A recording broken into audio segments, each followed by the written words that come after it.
Ric, good to have you back on the show. Hey, good to be here, Don. Glad to see you. Yeah, you too. Yeah, good stuff. We've been busy over the last couple of months, haven't we? We have we've been kind of buttoning up some Swift assessment reports and reporting back to the clients, and getting feedback and getting engagement, and kind of pointing them in the right direction and giving them some pointers and some useful tips. Yeah, I was really pleased at the listeners understanding that continuous improvement, is a big part of the business. It's not the only part of the business, but how the shop operates has such a big impact on profitability, and that's where we focus this whole thing. Yeah, exactly. Yeah. So today it's just identifying wastes. Yeah. And well, today we found some waste, didn't we? We've got a case study that you're going to do with us today on a family closet business. Yes.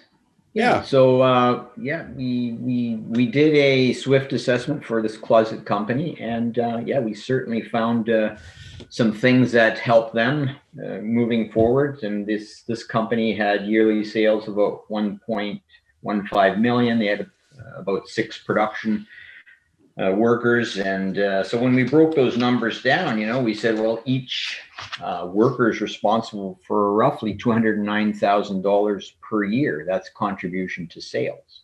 Right. So if we further break those numbers down, we look at it per week. That's 22,000 per week. That's 4,400 per day. That's 553 per hour, and that's $9.21 per minute. So I like to break it down in those numbers, because then when we start looking at, what is an employee spending their day doing, and if they're spending a lot of time walking, looking for things, and waiting for information, then there's some time there where they're not adding value to the project, and they're actually wasting time. And so that costs the company money in lost sales. Right. Ric, it occurs to me that you and I know each other so well that we just launched into things, but this might be the first time somebody's heard this podcast. And so I'll ask the question they might be asking: who the heck are you to be talking about shop efficiency for cabinetry and woodworking, and to be telling me that 1 minute of my guy's time is worth $9.21? Can you give us a little bit of your background so we know who you are and what you do? Yeah, I know a little bit about cabinet making. I'm a cabinet maker by trade, have been for close to 40 years now, and worked in the commercial cabinet industry, commercial millwork basically, but I've done some kitchen cabinet work as well. Worked my way up to be a foreman for many, many years, and then a plant manager of a rather large organization that did high-end retail store fixtures, mostly in the States. So things like Louis Vuitton and Harry Winston and Dior and Tiffany. And so, we, definitely know a little bit about the putting wood together, woodworking side of things, and having to meet client expectations as far as timelines and budgets. So, you have to be concerned with numbers, especially if you're managing folks on the floor, and understand that, if you're wasting time, and it may not be the fault of the employee, it's maybe the way that the shop is laid out. It may be the way that the material and the information comes to them, and they have they can do nothing to improve that, because that's the way that the company, the ownership, the management has laid it out for them. So it's our job, my job, your job, if they engage with us, to point them and say, look, there's a better way to do this. And the experience that I have that I can bring to the table, this is what I've seen other folks do, and you have that opportunity. So we present them with those opportunities, and then they do with those things what they want. And if they want to further engage us as far as consulting or coaching, we can help them even further. Excellent. So it's about identification, really, is what it is. Yeah. And I think you did a good job of outlining, you're not a theorist, you're a reality-based guy. You've practical, been there. Practical, boots on the ground, hands on the tools, on the machines, those types of things. So, and leading people, showing how to lead people and looking for those opportunities. Yeah. So 1.15 million a year, and they do closets. Mm-hmm. Family business, in that there's a bunch of family members working in the business. Right. Yeah. So they bring in all the product sort of knocked down flat. So they order the materials and the hardware in, and they basically then go to the client's house and install that product and make it functional and make it so that it all works and the client it's what they want, right? So that's the kind of work that they are doing.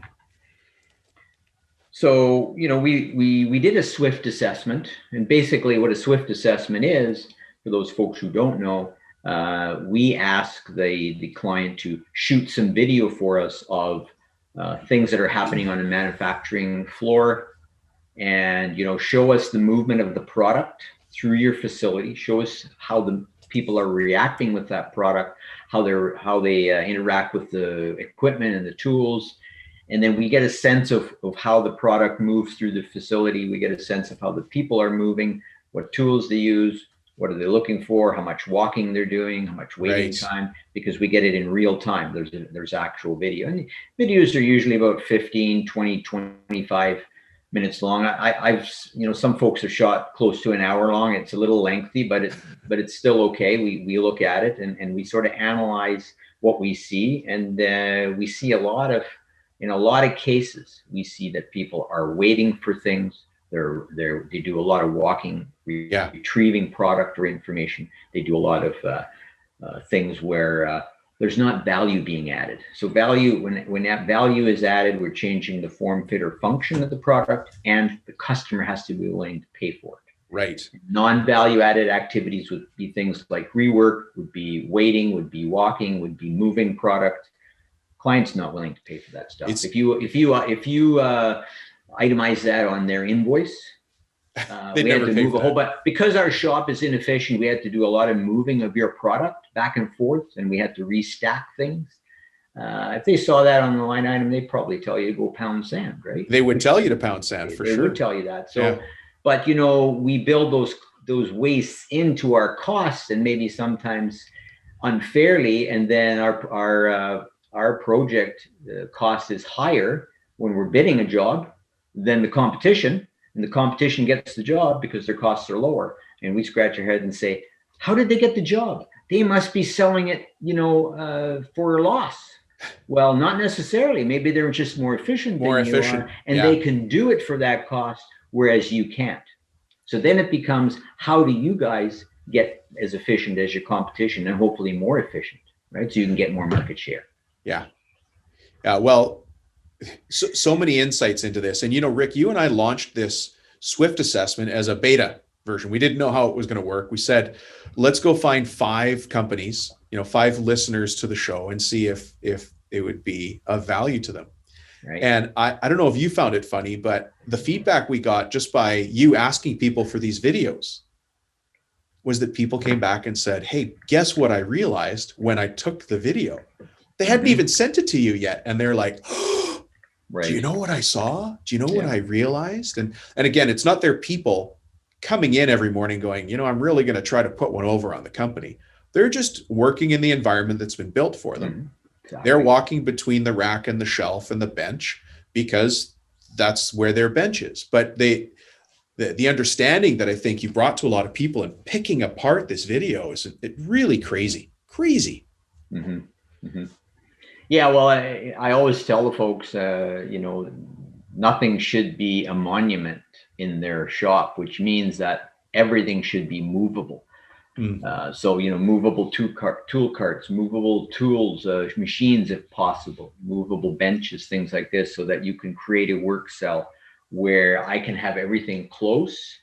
So if I'm walking more than 3 steps to get something, I say, you know what, that's too many steps. It should be 3 steps or less when possible. So I understand it's not always possible. You've got a big piece of equipment and it's fixed and it's there. Okay, then we need to learn how to move things very efficiently from that piece of equipment to the next work cell. And hopefully you can move the next work cell very close to that piece of equipment so that you're minimizing the walking and the travel time and the distance. So there's time and distance, and both those things equal dollar signs, so that we need to minimize the time taken. And that's what it's all about. How do you make it more efficient? The flow. You want to make the flow efficient. Yeah. Well, what were your findings at this closet company, this Well, swift assessment that we did? So some of the things that we identified in the in the videos. First, the video that I happened to watch was there was a lot of unloading and loading of vans with installation tools. So they have a fairly large van that they install all the closet components and all the finished drawers that they're going to need at the job site. And then they got smaller vans where they're loading all the tools up. And so there was a lot of walking for where the tools are stored in the warehouse to where the van was being loaded. And, you know, first off, I said, why not just move the van closer, like pull it inside, number one, instead of you have all this walking. But then I said to myself, why can't you dedicate a van just for installation purposes? Because if you really add up all this walking time over the course of a year, what we found was that the numbers here to share with you, they were taking an extra 264 steps per week. So in a year, that was 13,000. So that's 7.8 miles of walking in a year that they didn't need to be doing. And it was roughly around $14,000 in costs. So, and that was 2 installs a week that I based my calculations on. And sometimes they do more than 2 installs a week. Of course. So if they could, you know, purchase a used vehicle for now or lease a vehicle, and then over the course of the next 2-3 years, you know, they're saving these $14,000 a year at least. This thing's going to pay for itself very, very quickly. And then they can just always leave the tools on the van. They never have to unload it. And all they have to do where everything is. Know where everything is. All they have to restock that van with is things like screws and you know, closet rods and flanges and those consumable items, you know, that silicone, DAP, whatever. Yeah, but the tools are always there, right? So again, you know, that's something that we suggested to them. Yeah, I like the thought process on that, and what I really appreciated from them was their response that this was a new way of thinking about the shop, because, you know, and I guess like a lot of other shops, you spend so much time growing and running forward, you forget to look back and see what kind of, you know, what's behind you, what's around you, and because they're always forging forward, they forgot to look. Yeah, and the other thing people forget, I think, is that they realize that if they take a snapshot of one day, yeah, we realize we do a lot of walking back and forth. But then think about that. Do you do that every day? Do you do that 3 times a week? There's 52 weeks in a year. And how many years have you been operating? Look at all the waste. Look at all the water under the bridge already. Well, we can't do anything about that. So let's think about today moving forward. You know, what can we do moving forward? What's the strategy to say, how do we capture some of these losses that we know we've wasted already, but how do we stop that, right? So that's the opportunity that we look for, right? There was another great example on drawers. So their drawer boxes come pre-assembled from their supplier, right? And then all they have to do on the job site is, you know, hang the gables, and then they'd mount the slides, and they'd put the drawers in. But so the drawers came from the supplier. So it was on a truck. They unloaded it. They put it, you know, they hand bombed it, or they took it off a pallet. It doesn't matter. They moved it. And then they had to do something with it to process it as far as checking it. So they had to go through it and check for damages as they're moving it again. Then they will maybe mount the slides in the shop on the box. Right. So they move it again. Then it comes to the point where they're going to load it on the truck when they have the install date booked. So that day they're going to install, they have to load it back on the truck. And then they're going to take it to the job site. And then they're going to unload it again and carry it up to the rooms. Or in some cases, they just drop it in a common room and then have to be moved again from that room to the final location. So you're looking at 6 times you're picking up, minimum 6 times you're picking up the drawer and moving it. And really the only time the customer is willing to pay for it is the last time you picked it up. When you put it in the final location and it operates, yes, it moves in and out. And then you might have to do something with it again, because sometimes the knobs weren't even installed. So then you have to mount the knobs to it.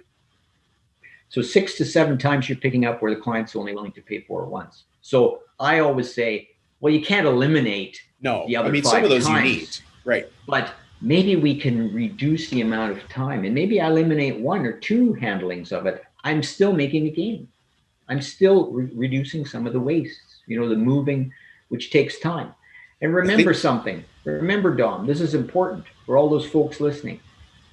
Non-value added activities, even if you need them or if you don't need them, it's things the customer is not going to pay you for. But you, the business owner, has to pay their employees to do that activity. So it behooves everyone to see how can we reduce some of these. And if we can eliminate it, let's eliminate it. And if we can't eliminate it, let's reduce it, because it cuts into the profit margin otherwise. Because the client isn't paying you for it, but you have to pay your employees to do those things.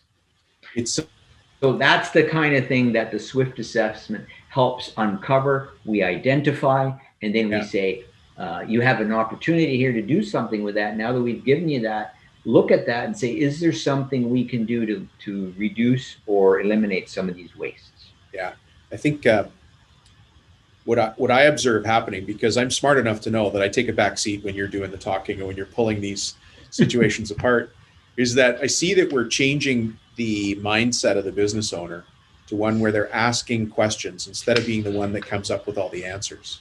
Mm-hmm. So if 6 is the number of times we touch a drawer box, it just is. Why are we touching it 6 times? Can we make it 5? Maybe it doesn't make sense. Maybe that's the number. But asking the question is the most important thing we can do as a business owner. And you've heard me say this before, Rick, but as business owners, we get paid from the neck up. We get paid to identify problems, bottlenecks, and find solutions, or at least have a solid understanding as to why we do what we do. But, a lot of times we grow just by accident. We trip and we fall over ourselves, and suddenly we're doing $1 million, which, by the way, is the dream of anybody who starts a business, to get to $1 million. Mm-hmm. And then all of those people who are listening, who are already at $1 million, they're like, actually, Dom, it's not that great. I've got more things to do now. But it's understanding that the power of the business owner is in asking the questions and guiding your team through it. So that's what I see. That's what I watch you doing in those meetings. Yeah. Well, you have to ask a lot of questions, because I understand if I ask for some video and we do a SWIFT assessment, we have a very small snapshot of your whole daily operation. So there's no way I can know everything about, what might not be working as well as it could be. So that's why I have to ask a lot of questions just to make sure, hey, am I, when I interpret some of these things, I ask the business owners, I said, when we're giving the report back, I said, does this make sense to you? Have I broken this down that you can see, that's a grief, that's a barrier for us. That causes us grief, that keeps me up at night. Yeah, you've identified it. Now, what can you do? Can you suggest something to combat that, right? Yeah. Well, I'll tell you what I always enjoy is the soft things, the observations that are made from these videos, especially video. If the owner's there holding their cell phone, taking the video, everybody knows it's happening. But sometimes on some of these SWIFT assessments, we've actually been able to get security footage. Like, it's just a camera that's always on the wall. Yeah. And you would think, well, what are you going to learn from a video? I already know they move from here to there, and this is where the boxes move. But it's how your people move. And Rick, I'm not going to mention the company, obviously, but do you remember the guy, how far he walked to pick up the box cutter? And then he walked like he was a man going to death row to put the box cutter over there. And then he turned around and came back and picked up a screwdriver. And then that's a culture thing. That's actually how people view their job. Yeah. And it's an opportunity for an owner to go, hey, hang on, what can we do about that? Well, it's funny you bring up that story, because, and by the way, he walked 20 steps to get the cutter, and then he walked 20 steps back to where he was working. Yeah. And he could have very easily had a movable cart or an apron, which had or something, all his tools on it, that he moves that to his work area. Yeah. And he could walk 3 steps or less, right? But it was funny, because the owners of that company said, well, if they only walked faster, then we could get the job done faster. And I said, well, hang on a second. I'm not focused on the speed of the guy. I'm more focused that he's walking 20 steps. If he only had to walk 3 steps and he still walked slow, I'm okay with that because I've cut Still out 3 steps. Yeah. you know, I've cut out, almost 40 steps, right? Yeah. 34 steps. You should have, we reduced down to 6, 40 down to 30. We reduced 34, so we got 6 left. So, for me, it wasn't even about the speed so much. Now, if you want to change the culture over time and you want to get people excited about them doing their work, well, that's a whole other discussion we can have. Dom, is about leadership and how do we train people and the culture that we're instilling within our folks, right? So that's a whole other discussion, right? Yeah. Anyways, let you get back to this case study debrief on the closet company. Yeah. So I talked about what's the customer willing to pay for? They're only willing to pay for that one transition of the drawers, really. Yes, you have to move it a couple more times. So really, it's about identifying, those things. And some folks tell me, well, Ric, we can't change. And I say, eliminate the word can't from your vocabulary. Because if you really put your mind to it, maybe we can do it a different way. We just need to think about what does that different way look like? We don't know what it is yet, but there's got to be a better way. You always have to question things. You might be doing a company, you might be, really, really doing things well. Your bar is sort of at a certain location and you're really happy, but you always have to challenge yourself. How do I raise the bar? Because next year, my competition, he's also improving and he might surpass me, he or she. And then you lose market share. So you have to be always on top of your game. Right. Yeah. Asking the questions. Yeah. Asking the questions. Right. So, eliminate the word can't. Some of the other things that we've run into, and I think in particular, this case study that we're talking about today with the closet company, they said a few things and the feedback was that they wanted to make things perfect. They wanted to make some changes. They saw that things needed to be changed, but they said, look, we really got to plan this out really well so we can make it perfect. And I say, wait a minute, you don't go for perfection. 51% improvement is fine. Yeah. 25% improvement is fine. If you make a 25% improvement and you standardize that so that everybody's following that, and now we say, now let's bump it up to the next level. This is where I talk about raising the bar. Now let's make the next set of improvements and then improve it another 25%. That's fine. You can't make it perfect. And even if you tried, you might be doing a certain type of work this year with a certain type of product. And next year that's going to change. So you have to rejig and retool and rethink about the flow anyway. So never try to go for perfection. Just make an improvement. And little improvements, again, using your analogy of there's 52 weeks in a year. If you made one small, tiny improvement a week, then you've made 52 changes for the positive in your business over the course of a year. And the guy in the industrial park across the street hasn't made any. You're now the more efficient shop by 52 changes. Yeah. Yeah. And I mean, I like to go back to about always questioning. And I mean, if we ask things like, and these would be questions that business owners and managers should be and could be asking, what were we short of yesterday? Look at yesterday. How did yesterday work for us? Well, what were we short of? Well, we were short in this and this. And so then ask the question why. And sometimes you have to ask the question why 5 times or more to get to the root cause. And once you've determined the root cause, then you need to change something in your process so that you can make sure that it's going to have a different outcome the next time. Yeah. Now, some people ask me, well, how do I know if I have the root cause? Well, if you can reproduce, if the circumstance, if you can set it up so you can reproduce that, whatever went wrong, then you've got the root cause. If you can't reproduce it, then you don't know what the root cause is because I don't know what happened. Well, if you don't know what happened, we need to find out. You need to go back. Sometimes that takes a while to get to, right? So it is. What were we short of yesterday? Yeah. Yeah. Sorry, you know what? You made me remember, and I don't know if you heard what I heard in that meeting, because we do a series of phone calls beforehand. Then you ask them for the videos and you give them some direction on what to video and what output you're looking for. Then we do a debrief afterwards with the problem, the solution, and the financial impact or the operational impact, right? But one of the things I heard there was that one of the people in the company is producing a report of the numbers, and no one else is looking at it. And there was a hint of frustration there from that one person saying, actually, I'm sharing the numbers, but nobody looks at them. So part of the process is being done, but it's not being brought to life. I don't know if you heard that as well. I heard it, and what I heard was that there are some numbers that were important to the person who was, reporting and producing those numbers, which was a front end person.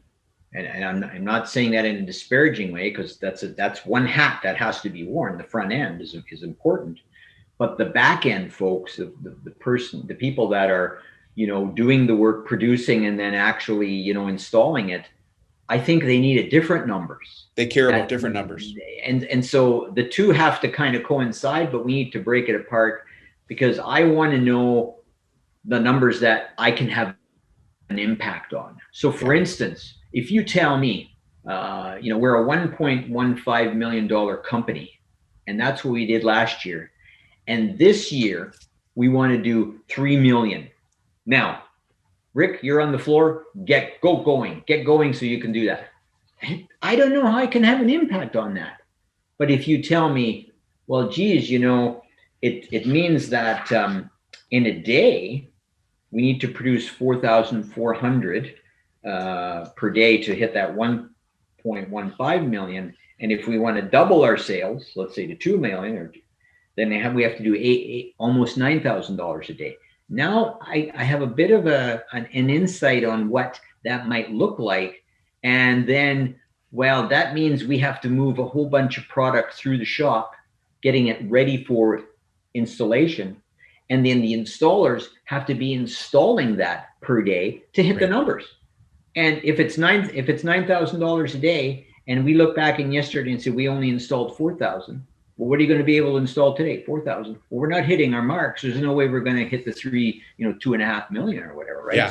So if I break it down on a daily basis, I have a much better opportunity to kind of keep tabs on things and understand what am I able to do tomorrow. And if I'm not able to do it, then we better ask ourselves, why were we not able to do it? And what do we need to do differently so that we can hit the targets, right? Yeah.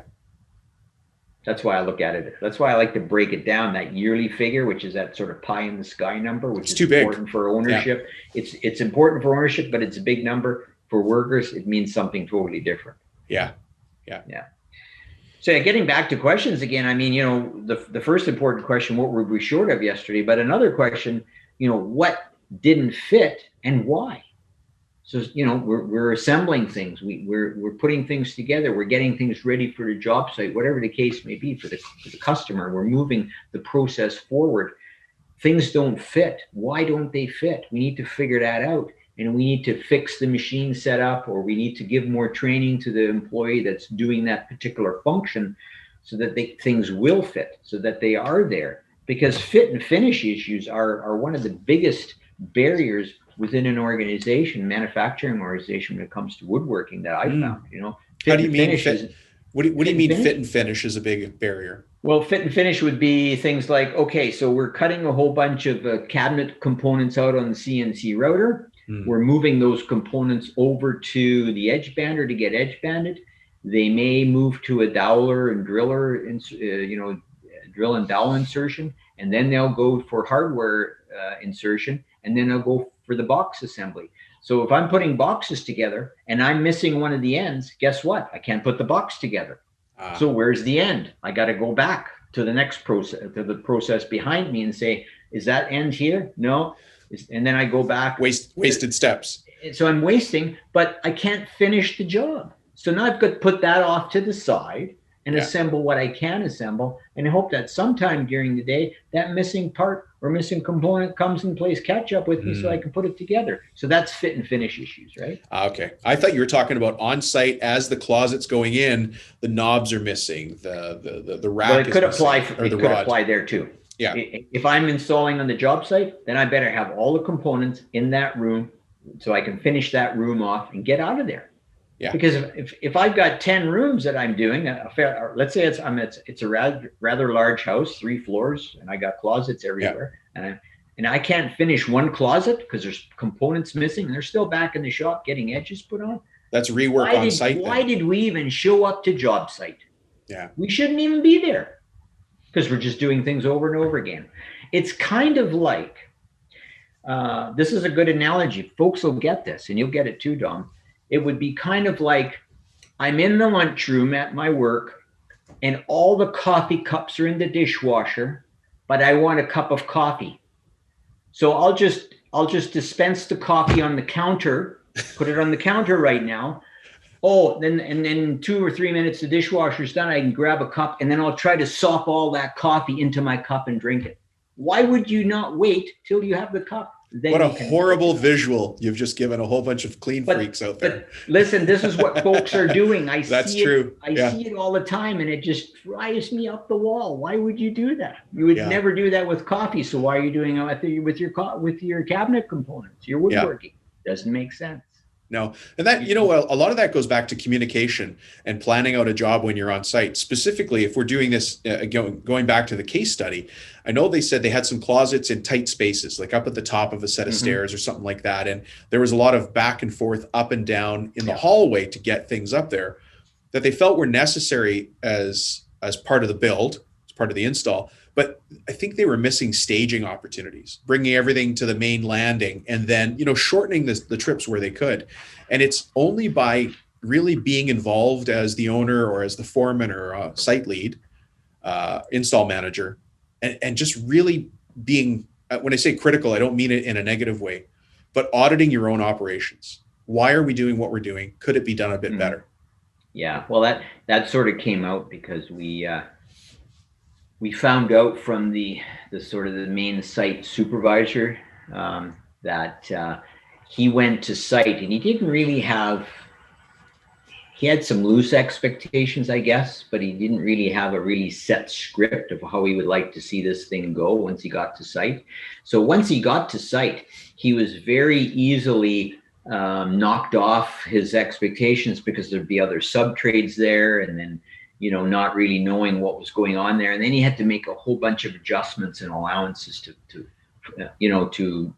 be able to circumvent what was going on job site. And really, you need a process and a procedure that says, look, when we go to job site, we know what we're going to find. They have to know that there's a whole bunch of sub trades there, or the sub trades all left yesterday. Now we can go and install. And we can actually get this installation done today if we're not tripping over other sub trades, right? Yeah. I get that sometimes time frame doesn't allow this in the budget, but when possible, I better know going in what the expectations are. And then here's my plan, right? Yeah. Do you think Tampa Bay Buccaneers would have won the Super Bowl the other day if they didn't have a plan? Nobody goes to a football game like that. And not have a plan. You better have a plan, and then you work that plan, right? And so that's what you need to do. If you go to site, if you're in your shop, you better have a plan. You better have processes. You better have standards that you follow, because there's going to be enough things that come that it's going to knock you off that.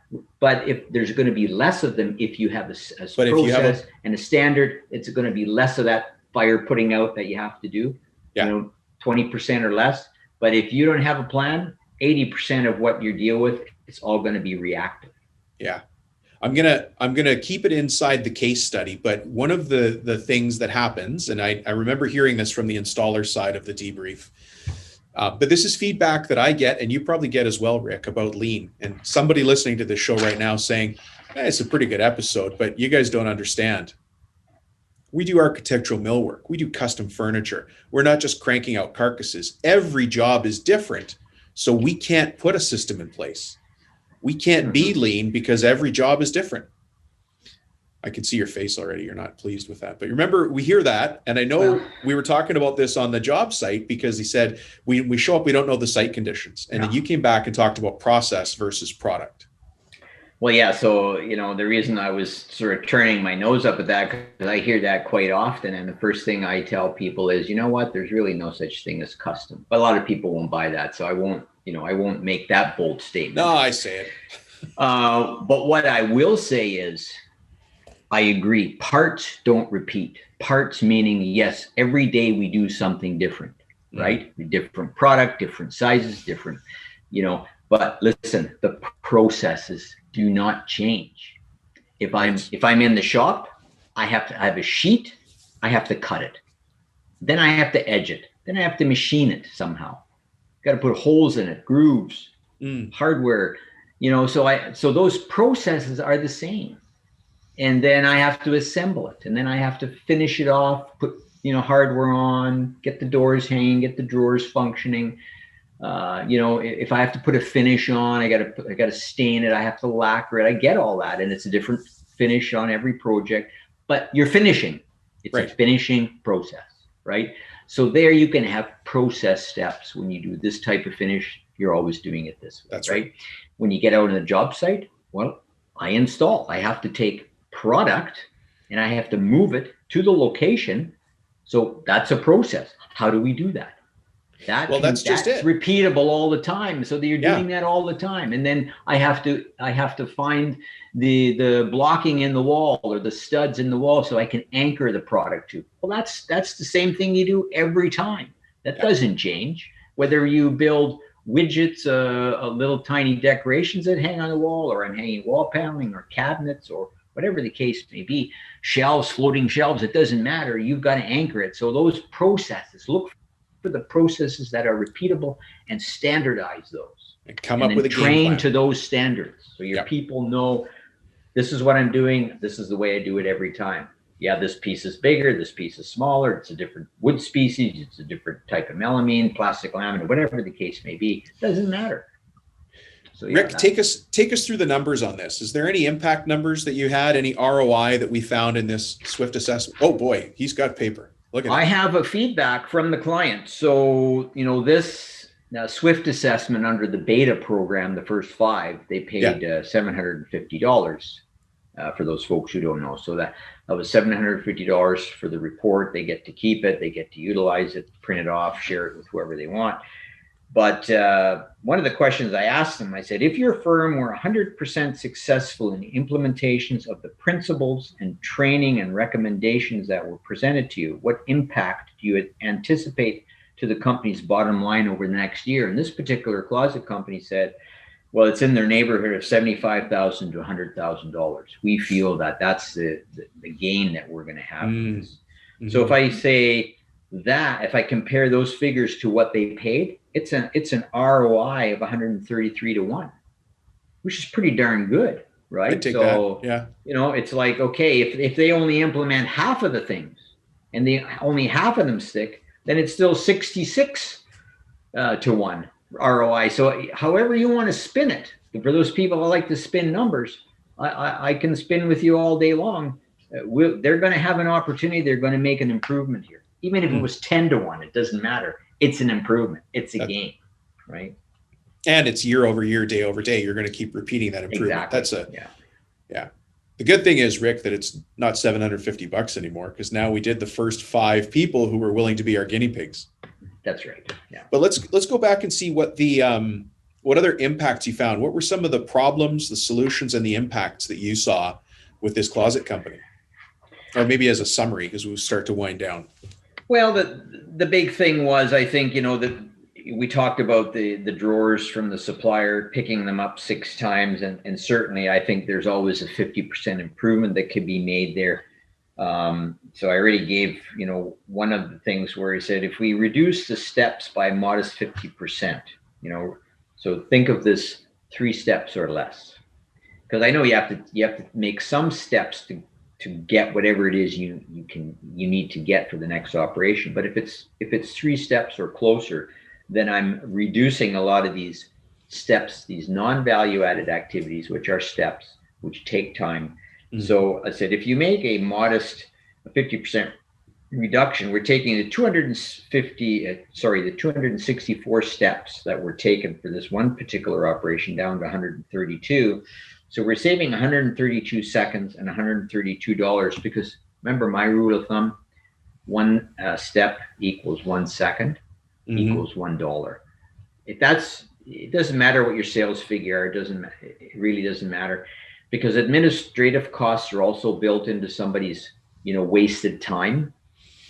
So, there's administrative cost to that as well, overhead costs, all that. So I says, look, 1 step, 1 second, $1. So anytime I can save a step, I'm saving that, right? So we talk about this whole installations, doing 2 installations per week, and then said, look, if we can save $264 because we saved 132 steps per installation. So times 2 installations a week is 264 steps, 264 seconds, and $264. So in a year, we're talking about almost 4 hours of time that we save and close to $14,000. So what would you do with an extra 4 hours? You could do another little job, right? $14,000, and that's something that you can repeat over time if you can make improvements in other areas of your operation. So it's not like we're saying, look, let's reduce all the steps. I said, let's make a 50% improvement. Remember I said, don't make it perfect. Just make a 50% improvement. Just get started. Yeah. And a 50% improvement, I always suggest, is a good goal to shoot for. And if you make 40, better than nothing. It's a win, right? It's a win. Win. Yeah, why take not the try, win. right? So that was sort of the I think that was one of the big takeaways from looking at the numbers. But can I read a couple of the comments on the feedback that they shared with us? Yeah. Okay, so this was in regards to the SWIFT assessment report. Comments from the client were, this was a good blend of teaching and observing our actual process. Another bullet point was, outside eyes catch so much. The word outside set of eyes looking. And so sometimes, folks, they have their blinders on because all I have concerned about is I've got to produce this, I've got to move this to this process so that tomorrow it can be installed. So I'm not looking for wastes. That's not where my head's at. I'm just working hard, sometimes sweating and working really hard to get the product move forward. So outside eyes can look for the things that maybe you're not seeing anymore because you've got the blinders on. Expert knowledge of actual best practices are a shortcut to our goals. So they suggested that because they had some outside expertise looking at this and some of the knowledge that we brought along, they were able to use, incorporate those as best practices and actually, hit their goals. And then just the professional delivery of the info was tailored to the company. So, that was sort of the things that were the takeaways there. And there was something else here I just wanted to share. Taking fewer steps and the math presented on that is motivating, right? So they saw the value in looking at now steps and kind of counting the number of steps and can we move things closer, right? So that was very much something that I had hoped that would be a takeaway, and it was. The other thing was getting key metrics to the daily huddle. They realized that was sort of a shortcoming for them, right? It's back to those numbers, those critical numbers for running the company. Yeah, so that's kind of, if I were to share sort of through the highlights of what this client shared with us back, sort of the feedback, this was sort of the impacts that they felt it had for them moving forward, right? I love it.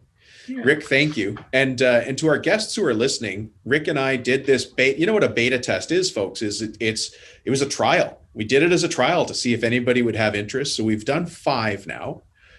This was our first debrief. I'm going to be having Ric back on here, and we're going to do a debrief, I think, on each one, right? Yes, we are. Yeah. That's correct. So if you like Ric, he's going to be on here more. If you don't like Ric, skip those episodes. Sorry, Ric, it might happen.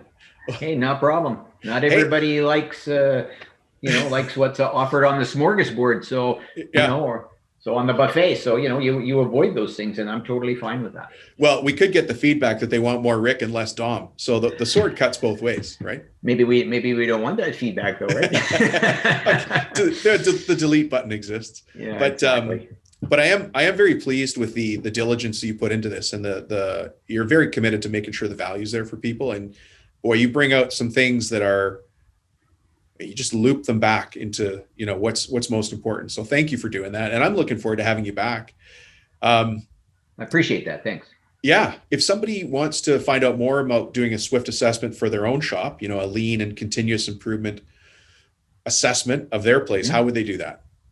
Well, if they text the word SWIFT, so SWIFT, to 604 837 8361, we'll get the process started. So basically, you'll get a short questionnaire. You can expect a phone call from either Dom or myself or both of us, and then we'll sort of introduce ourselves, and then we'll get into the heart of your company and what we feel a Swift assessment could do for you, so that you can get comfortable with that whole process. And then if you feel like you want to move forward, then yeah, we go to the next stage where we actually give you the instructions to shoot some video and give you the timelines for the report back and all those good things. Great. Right. Well, thank you, Ric. I appreciate having you on the show. Folks, I hope you enjoyed it. That's Ric Ptak giving us a debrief from the field from, a $1 million family run closet shop. Okay, thanks a lot. Thanks, Ric. We'll talk to you soon. Okay, bye-bye. Okay, bye. Hey, Ric, it's time for Dragon's Eggs with Ric Ptak.